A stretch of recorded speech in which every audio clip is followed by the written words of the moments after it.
In this guide, I will be showing you guys how to increase playback speed on Amazon Prime Video. Let's get started.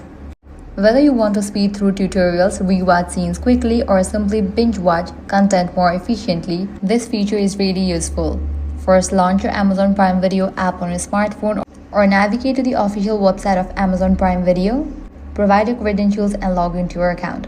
Once logged in, play any movie or series you want to watch. After video starts playing, tap anywhere on the screen to reveal the playback controls. Now look for the speed or playback settings option, which is usually represented by 1x icon. Tap on it and you will see different playback speed options such as 1.25x or 1.5x or even 2x speed depending on your device and app version. Simply choose your preferred speed and the video will instantly start playing faster. If you ever want to return to normal speed, just tap the same option again and select 1x.